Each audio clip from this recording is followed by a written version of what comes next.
Today I wanted to review the Janelle 96 incubator. Now this is a cheap Chinese incubator, but it's the most expensive cheap Chinese incubator you can get. This came highly recommended from a local or a regional Facebook group dedicated to chickens and fertile eggs. A lot of people said that these were great, not this particular model, the 96, but they said that this brand was great and they highly recommend it. It's fully automatic. It has a great LCD display. It has the temperature and it has the humidity, and it has a number of days that it's been incubated. It also has an alarm which sounds if the temperature goes too high or too low, as well as the humidity if it drops too low. And you can set it so you can increase or decrease the temperature and the humidity as you wish, but it does come preset from the factory, so you can just use their settings. We've already done one incubation with this incubator. It holds 96 eggs, and that's why it's the 96 model. It has the 2 tiers. With the first hatch, we had less than half hatch out. Now, that could have been a combination of our first hatch and inexperience. It could have been that we transported the eggs. The eggs that we got from our farm, from our leghorns, they all hatched except for one. So one wasn't fertile and one didn't hatch that was fertile. So maybe it was transporting them. We didn't let them settle. We didn't know that you were supposed to let them settle. It was just when we picked up some of the eggs from this batch, the lady say, look, you should let them settle for 24 hours. So maybe that was a factor why we didn't get a great hatch rate. It could have just been someone else's chickens. Maybe they weren't the best quality. Maybe the barista wasn't doing its job. I don't know, there's many factors. So we'll find out when we hatch these guys out if we get a similar hatch rate or if it's different. But I wanted to review it so far with the things that we've found that we liked and we haven't liked. I'm going to start with the pros because the con list is quite long. The price was great. This cost $180 for the 2 tiers, and being fully automatic, pretty good value for money. You can't get much in that price range. There was one, a cheaper version, but because this came recommended by quite a few people, I went with this brand. $180 is pretty good for, you know, what you're getting. You're getting the temperature control, humidity control, the days, and the alarm, as well as being fully automatic, and the 2 tiers. So pretty happy with that.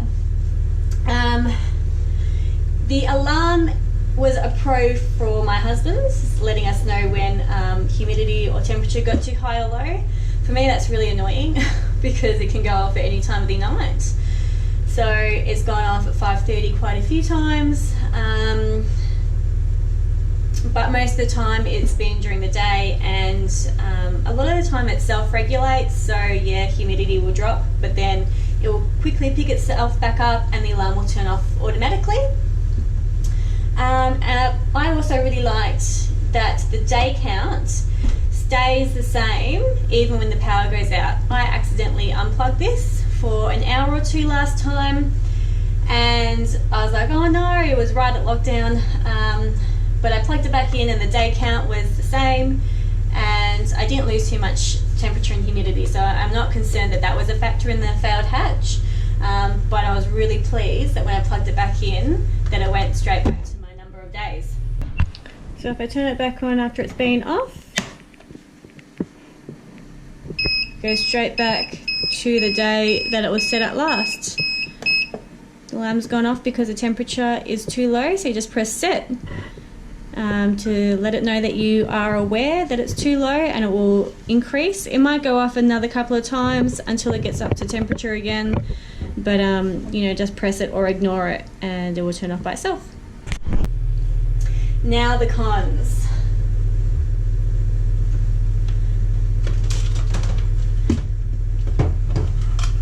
The cons are very long. I've got quite a few cons for this machine. I haven't used any other incubator before, so I can't compare it to anything.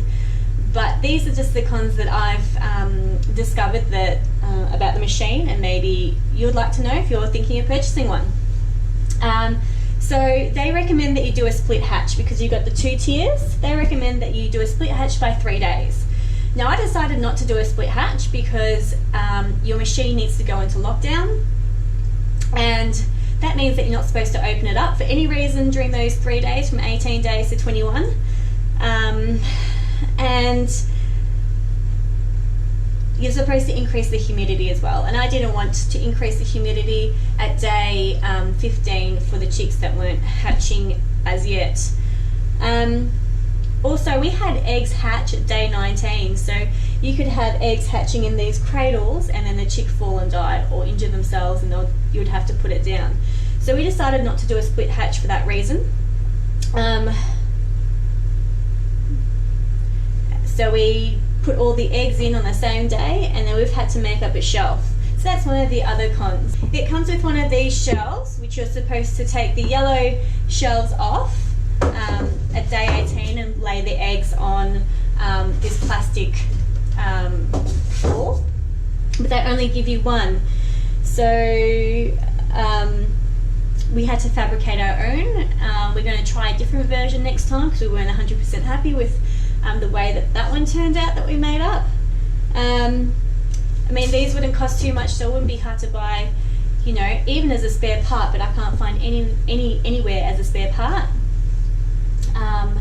But it wouldn't be much more to, you know, add $5 to the price, or even just take it off your profits, so you have an extra tray so you can do the hatch on the same days. Now, a few people have said that you're supposed to keep the foam that the incubator comes in the box on. Now, we did this the first time, but I'm going to get to another point, and that's the reason why we took it off, is because the temperature is very uneven. A lot of people say that it's better to insulate it so you don't lose the heat, but we found that the bottom layer is much hotter than the top layer, so we decided to take it off this round.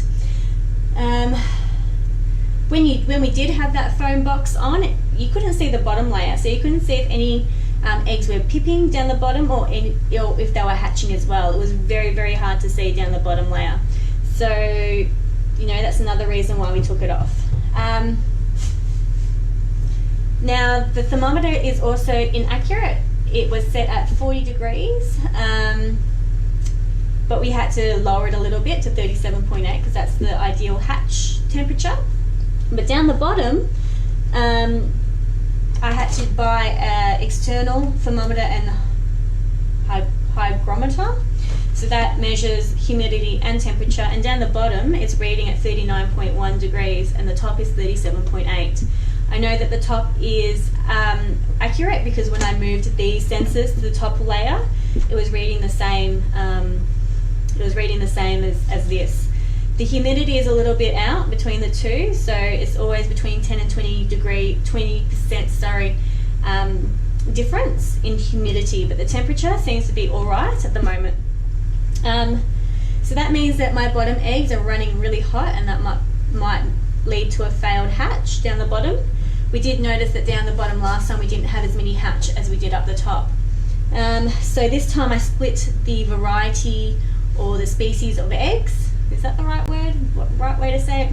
So if I had 12 Barneveld eggs, I put 6 down the bottom and 6 up the top, just so I could get an even hatch between the different varieties of chickens.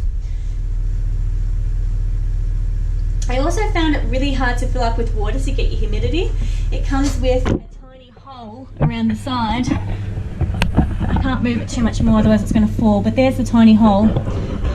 And it's really hard to fill that up, especially in lockdown. If it's not in lockdown, I just lift it up and pour it in, but it's really hard to get it in the channels that this has. It's got like, you know, kind of like a maze down the bottom with a channel that you're supposed to put your water in to increase the humidity.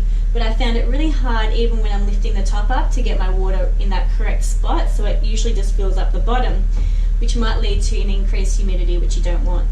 And in lockdown, I found it incredibly different to fill up the water to keep the humidity as high as possible to lubricate the chickens as they emerge. So this is the channels that I've been talking about. I find it really hard to fill up the channels when 2 tiers are on, and definitely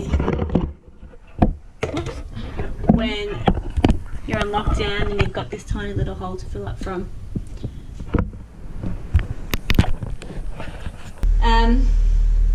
I think that if you were to buy the single layer, the 48, I believe it's the Janol 48, I reckon that one would be alright, because you've got the single layer, you've got the thermostat controlling the one layer and not having to deal with the 2 layers.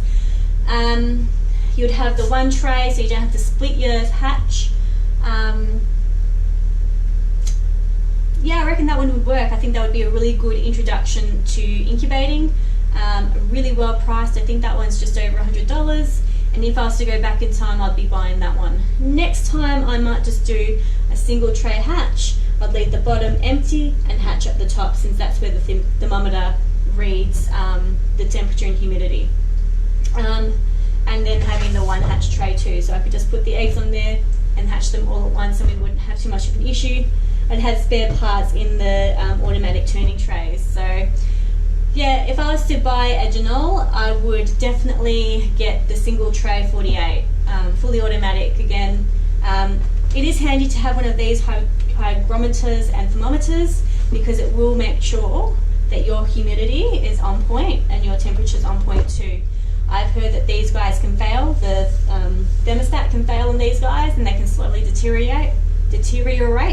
So if you've got another supply to tell you, what your temperature is and your humidity is, then I reckon you wouldn't have too many issues.